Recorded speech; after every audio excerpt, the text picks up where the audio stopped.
ഹരേ രാമ രാമ രാമ ഹരേ ഹരേ, ഹരേ കൃഷ്ണ കൃഷ്ണ കൃഷ്ണ ഹരേ ഹരേ. കൃഷ്ണായ വാസുദേവായ ദേവകീനന്ദനായ ച നന്ദഗോപകുമാരായ ഗോവിന്ദായ നമോ നമ. എല്ലാ സജ്ജനങ്ങൾക്കും നമസ്കാരം. ഇന്ന് 46-ാമത്തെ ദശകം നോക്കാം. ഉണ്ണികൃഷ്ണൻ്റെ വായിൽ യശോദ പ്രപഞ്ചം മുഴുവനും കണ്ട കഥ. ഒന്നാമത്തെ ശ്ലോകം. അയി ദേവപുരാ കില ത്വയി സ്വയമുത്ഥാനശയേ സ്തനന്തയേ പരിജൃംഭണദോ വ്യഭാവൃതേ വദനേ വിശ്വമജഷ്ടവല്ലവി. പദം മുറിച്ച് പറയാം. അയി ദേവ പുരാ കില ത്വയി സ്വയം ഉത്ഥാനശയേ സ്തനന്തയേ പരിജൃംഭണതഃ വ്യഭാവൃതേ വദനേ വിശ്വം അജഷ്ട വല്ലവി.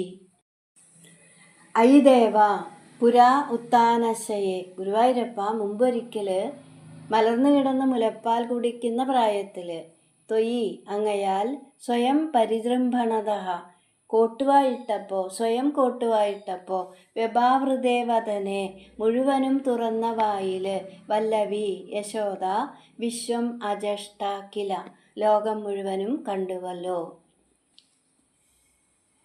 ഭഗവാൻ അമ്മയ്ക്ക് മുൻപൊരിക്കൽ വിശ്വരൂപം കാണിച്ചു കൊടുത്തിട്ടുണ്ട്. ഈ ദശകത്തിൽ ആ വിശ്വരൂപം ഒന്നുകൂടെ കാണിച്ചു കൊടുക്കുകയാണ്. ഏകദാർഭകമാതായ സ്വാംഗമാരോപ്യ ഭാമിനി പ്രസ്നുതംബായാമാസ സ്തനം സ്നേഹപരിപ്ലുത പീതപ്രായസ്യ ജനനി സാ തസ്യ രുചിരസ്മിതം മുഖം ലാളയതി രാജൻ ജൃംഭദോ ദദൃശേ ഇതം. ഭാഗവതം. യശോദ ഒരു ദിവസം കണ്ണനെ എടുത്ത് മടിയിൽ വെച്ച് കണ്ണനോടുള്ള ആ സ്നേഹം ഹൃദയത്തിൽ അങ്ങനെ നിറഞ്ഞ് കവിഞ്ഞതുകൊണ്ട് മുലപ്പാൽ പുറത്തേക്ക് ഒഴുകി തുടങ്ങി. അങ്ങനെ കണ്ണനെ മടിയിലിരുത്തി മുലയൂട്ടാൻ തുടങ്ങിയപ്പോൾ കണ്ണൻ മെല്ലെ വാ തുറന്ന് ഒന്ന് കോട്ടുവായിട്ടു. ആ സമയത്ത് ഖംരോദസി ജ്യോതിരനീകമാശ സൂര്യേന്ദുവന്നിശ്വസനാംബുധീംശ്ച ദീപാന്നഗാംസ്തത് ദുഹിതൃർവനാനി ഭൂതാനി യാനി സ്ഥിരജംഗമാനി. ഭാഗവതം. ആകാശം, ഭൂമി, അന്തരീക്ഷം, നക്ഷത്രാദി ജ്യോതിർമണ്ഡലം, 10 ദിക്കുകൾ, സൂര്യമണ്ഡലം, ചന്ദ്രമണ്ഡലം, വന്യമണ്ഡലം, വായുമണ്ഡലം, സമുദ്രങ്ങൾ, ജംബു ആദി ദ്വീപുകൾ, പർവ്വതങ്ങൾ, നദികൾ, വലിയ കാടുകൾ എന്നുവേണ്ട ഇളകുന്നതും ഇളകാത്തതുമായ സകല ഭൂതങ്ങളും യശോദ ഈ കുട്ടിയുടെ വായിൽ കണ്ടു. ഈ 2-ാമത്തെ ശ്ലോകം. പുനരപ്യഥ ബാലകൈ സമം ത്വയി ലീലാനിരതേ ജഗത്പദേ ഫലസഞ്ജയ വഞ്ചനകൃത തവ മൃദ്ഭോജനമൂജുരർഭഗാഃ. പദം മുറിച്ച് പറയാം. പുനരപി അഥ പുനഃ അപി അഥ ബാലകൈഃ സമം ത്വയി ലീലാനിരതേ ജഗത്പദേ ഫലസഞ്ജയ വഞ്ചന കൃത തവ മൃദ്ഭോജനം ഊജുഃ അർഭകാഃ.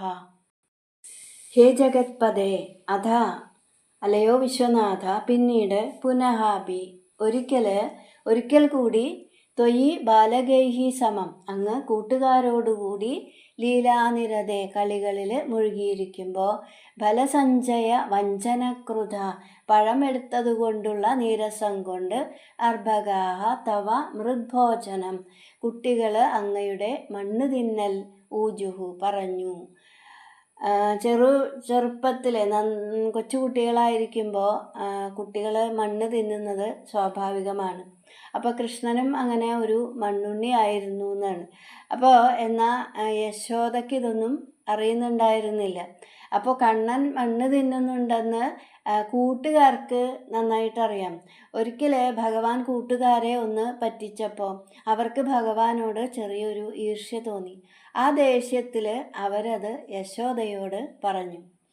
ഏകദാ ക്രീഡമാനാസ്തേ രാമാദ്യ ഗോപധാരക കൃഷ്ണോ മൃതം ഭക്ഷിതവാൻ ഇതി മാത്രേ നിവേദയൻ. ഭാഗവതം. ഇനി മൂന്നാമത്തെ ശ്ലോകം. ഐതേ പ്രളയാവധൗ വിഭോ ക്ഷിതിതോയാദി സമസ്തഭക്ഷിണ മൃദുപാശനദോരുജാ ഭവേത് ഇതി ഭീതാ ജനനീ ചുഗോപസ. പദം മുറിച്ച് പറയാം. അയി തേ പ്രളയ അവധൗ വിഭോ ക്ഷിതി തോയ ആദി സമസ്തഭക്ഷിണഃ മൃദുപാശനതഃ രുജാ ഭവേത് ഇതി ഭീതാ ജനനീ ചുഗോപസ. അയി വിഭോ പ്രളയ അവധൗ. ഗുരുവായൂരപ്പ, പ്രളയകാലത്തിലെ ക്ഷിതിതോയ ആദി സമസ്ത ഭക്ഷിണഃ തേ. ഭൂമി, വെള്ളം തുടങ്ങി പഞ്ചഭൂതാത്മകമായ ഈ പ്രപഞ്ചം സമസ്തം മുഴുവനും ഭക്ഷിക്കുന്ന അകത്താക്കുന്ന അങ്ങേക്ക് മൃദുപാശനതഃ രുജാ ഭവേത് മണ്ണ് തിന്നാൽ രോഗമുണ്ടാകും ഇതി ഭീത എന്ന് പേടിച്ചിട്ട് സാ ജനനി ചുഗോപ ആ അമ്മ കോപിച്ചു. അപ്പോൾ പ്രളയം വരുമ്പോൾ സകല പ്രപഞ്ചത്തെയും, ഭൂമി, ജലം, ആകാശം തുടങ്ങിയ പഞ്ചഭൂത നിർമ്മിതമായ ഈ പ്രപഞ്ചത്തെ മുഴുവനായി വിഴുങ്ങുന്ന ഗുരുവായൂരപ്പ, അങ്ങേക്ക് അല്പം മണ്ണ് അകത്താക്കിയാൽ രോഗം വരും എന്ന് ഭയന്ന് കുട്ടി മണ്ണ് തിന്നു എന്നറിഞ്ഞപ്പോൾ അമ്മയ്ക്ക് കോപം വന്നു. ഇനി നാലാമത്തെ ശ്ലോകം. അയി ദുർവിനയാത്മകത്വയാം കിമു മൃത്സാ ബദവത്സ ഭക്ഷിതാം ഇതി മാതൃഗിരം ചിരം വിഭോ വിദധാം താം പ്രതിജജ്ഞിഷേ ഹസൻ. പദമുറിച്ച് പറയാം. അയി ദുർവിനയാത്മക ത്വയാ കിമു മൃത്സ ബദ വത്സ ഭക്ഷിത ഇതി മാതൃഗിരം ചിരം വിഭോ വിദധാം താം പ്രതിജജ്ഞിഷേ ഹസൻ. അയി ദുർവിനയാത്മക, വിനയമില്ലാത്തവനെ, ഉണ്ണി, ത്വയാ മൃത്സാ ഭക്ഷിത കിമു നീ മണ്ണ് തിന്നുവല്ലേ. ഹേ വിഭോ ഗുരുവായൂരപ്പ, ഇതി മാതൃഗിരം എന്നിങ്ങനെയുള്ള അമ്മയുടെ വാക്കിന് ഹസൻ പുഞ്ചിരിച്ചുകൊണ്ട്, ചിരം വളരെ നേരം, നിഷ്ഫലമാണെന്ന് എന്ന് പറയുമ്പോൾ നിഷ്ഫലമാണെന്ന് താം അവൾക്ക് യശോദയ്ക്ക് പ്രതിജജ്ഞിഷെ ബോധ്യപ്പെടുത്തി കൊടുത്തു. ഇവിടെ മണ്ണ് തിന്നോ എന്ന് യശോദ വീണ്ടും വീണ്ടും ചോദിക്കുകയാണ്. അപ്പോൾ കണ്ണൻ ഒന്നും മിണ്ടണില്ല, വെറുതെ ചിരിച്ചുകൊണ്ട് നിന്നതല്ലാതെ ഉവ്വെന്നും പറഞ്ഞില്ല, ഇല്ല എന്നും പറഞ്ഞില്ല. അപ്പോൾ ഇവനോട് ചോദിച്ചിട്ട് കാര്യമില്ല എന്ന് അമ്മയ്ക്ക് മനസ്സിലായി. ഇനി അഞ്ചാമത്തെ ശ്ലോകം. അയി തേ സകലൈർവിനിശ്ചിതേ വിമതിശ്ചേദ്വദനം വിദാര്യതാം ഇതി മാതൃവിഭർസിതോ മുഖം വികസത്പത്മനിഭം വ്യധാരയ. പദമുറിച്ച് പറയാം. അയി തേ സകലൈഹി വിനിശ്ചിതേ വിമതിഹി ചേത് വദനം വിദാര്യതാം ഇതി മാതൃവിഭർസിതഃ മുഖം വികസത് പത്മനിഭം വ്യധാരയഃ. അയി സകലൈഹി വിനിശ്ചിതേ. നോക്കൂ ഉണ്ണി, ഇവിടെ സകലരും നീ മണ്ണ് തിന്നു എന്ന് ഉറപ്പിച്ച് പറയുമ്പോൾ വിമതിഹി ചേത്, വിസമ്മതമാണെങ്കിൽ, നീ മാത്രം സമ്മതിക്കുന്നില്ലെങ്കിൽ, വിദാര്യതാം വാ തുറക്കൂ, ഇതി എന്നിങ്ങനെ മാതൃവിഭർസിത അമ്മ ആക്ഷേപിച്ചു പറഞ്ഞപ്പോൾ വികസത് പത്മനിഭം ചെന്താമര പോലെയുള്ള വദനം വ്യധാരയ ആ തുറന്ന് കാണിച്ചു. ചെന്താമര പോലെയുള്ള ആ വായ് തുറന്ന് കാണിച്ചു. കൂട്ടുകാരെല്ലാവരും കൂടി, ജ്യേഷ്ഠൻ ഉൾപ്പെടെ എല്ലാവരും ഉണ്ണി മണ്ണ് തിന്നു എന്ന് പറഞ്ഞപ്പോൾ കണ്ണൻ മാത്രം മിണ്ടാതെ നിൽക്കുകയാണ്. അപ്പോൾ യശോദ പറഞ്ഞു, എല്ലാവരും ഇങ്ങനെ ഉറപ്പിച്ച് പറയുമ്പോൾ നീ മാത്രം അത് സമ്മതിക്കുന്നില്ലെങ്കിൽ വായ് തുറന്ന് കാണിക്കൂ. അമ്മ കർശനമായി പറഞ്ഞപ്പോൾ ഭഗവാൻ ഒട്ടും മടി കാണിക്കാതെ പൊട്ടിവിരിയുന്ന ചെന്താമര പോലെ ആകർഷകമായ വാ തുറന്ന് കാണിക്കുകയാണ്. ഇനി ആറാമത്തെ ശ്ലോകം. അഭിമൃല്ലവദർശനോ സുഖാം ജനനീം താം ബഹുതർപ്പയന്നിവ പൃഥിവീം നിഖിലാം ന കേവലം ഭുവനാന്യപ്യഖിലാന്യദീദൃശഃ. പദമുറിച്ച് പറയാം. അഭി മൃല്ലവദർശന ഉത്സുകാം ജനനീം താം ബഹു തർപ്പയൻ ഇവ പൃഥിവീം നിഖിലാം ന കേവലം ഭുവനാനി അഭി അഖിലാനി അധീദൃശഃ. മൃല്ലവദർശന ഉത്സുകാം, ലേശമെങ്കിലും മണ്ണ് വായിൽ കാണാൻ ഉത്സാഹിച്ചുകൊണ്ട് നോക്കുന്ന ആ അമ്മയ്ക്ക്, താം ജനനീം, ആ അമ്മയ്ക്ക് ബഹുതർപ്പയൻ ഇവ, കണ്ട് തൃപ്തിയാകട്ടെ ഇവ എന്നതുപോലെ, ത്വം നിഖിലാം പൃഥിവീം, ഗുരുവായൂരപ്പ അവിടുന്ന് നിഖിലാം പൃഥിവീം, ഭൂമി മുഴുവനും, ന കേവലം മാത്രമല്ല, അഖിലാനി ഭുവനാനി അഭി, മറ്റെല്ലാ ലോകങ്ങളും, അധീദൃശഃ കാണിച്ചു കൊടുത്തു. കണ്ണൻ്റെ വായിൽ കുറച്ചെങ്കിലും മണ്ണ് കാണാതിരിക്കില്ല എന്ന പ്രതീക്ഷയോടു കൂടിയിട്ട് ആ വായി തുറക്കുന്നത് നോക്കി നിന്ന യശോദയ്ക്ക് ഭഗവാന്റെ വായിൽ ഭൂമി മാത്രമല്ല, അഖിലാനി ഭുവനാനി, ലോകം മുഴുവനും യശോദയ്ക്ക് കൃഷ്ണൻ കാണിച്ചു കൊടുക്കുകയാണ്. ഇനി 7ാമത്തെ ശ്ലോകം. കുഹചിത് വനമംബുധി ക്വചിദഭ്രം കുഹചിത് രസാതലം മനുജാതനുജാ ക്വചിത്സുര ദദൃശേ കിം ന തദാ ത്വദാനനേ. പദമുറിച്ച് പറയാം.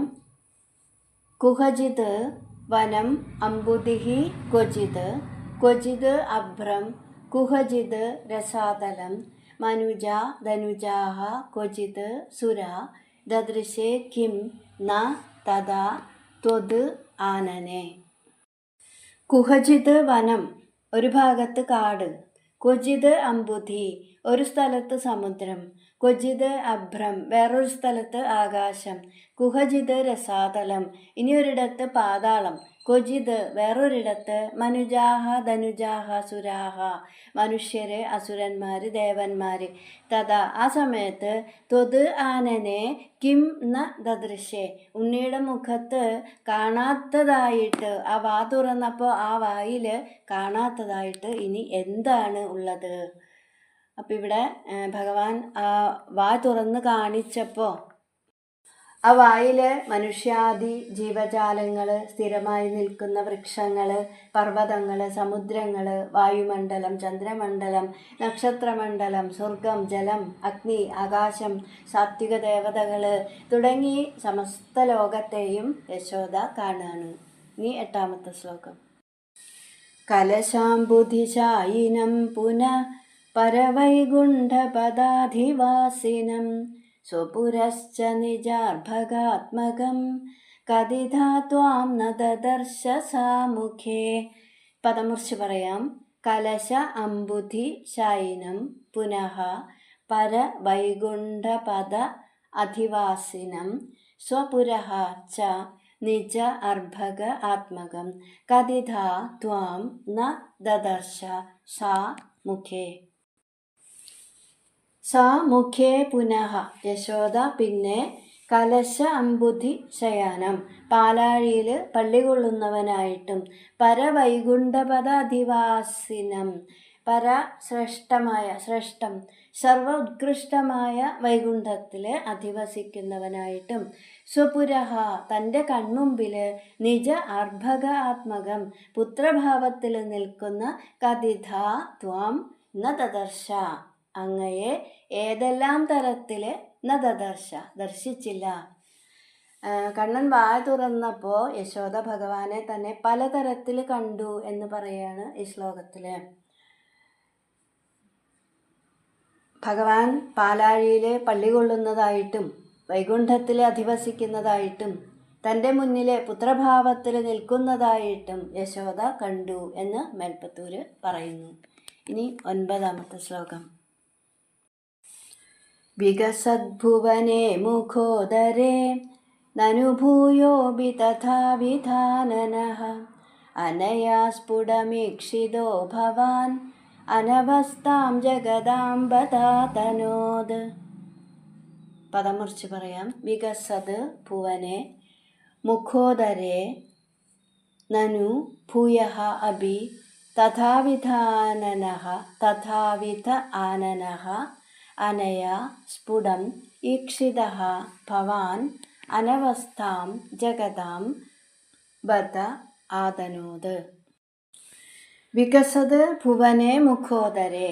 ഭഗവാനെ, വിരിഞ്ഞു വരുന്ന ലോകങ്ങളോടുകൂടിയ അങ്ങയുടെ വാക്യകത്ത് നനു തീർച്ചയായിട്ടും ഭൂയഃ അഭി വീണ്ടും തഥാവിധ ആനനഃ അതുപോലെ തന്നെ വായ് തുറന്ന് നിൽക്കുന്നവനായിട്ട് അനയ ഇവളാൽ അമ്മയാൽ സ്ഫുടം ഈക്ഷിതഃ ഭവാൻ വ്യക്തമായി സ്പഷ്ടമായി കാണപ്പെട്ട അവിടുന്ന് ജഗതാം ഈ പ്രപഞ്ചത്തെ അനവസ്ഥാം അവസ്ഥയില്ലാത്തത് എന്ന് പറയുമ്പോൾ അസ്ഥിരവും അനന്തവുമാണെന്ന് ബദ അത്ഭുതകരമായിട്ട് അതനോത് വിശദമാക്കി.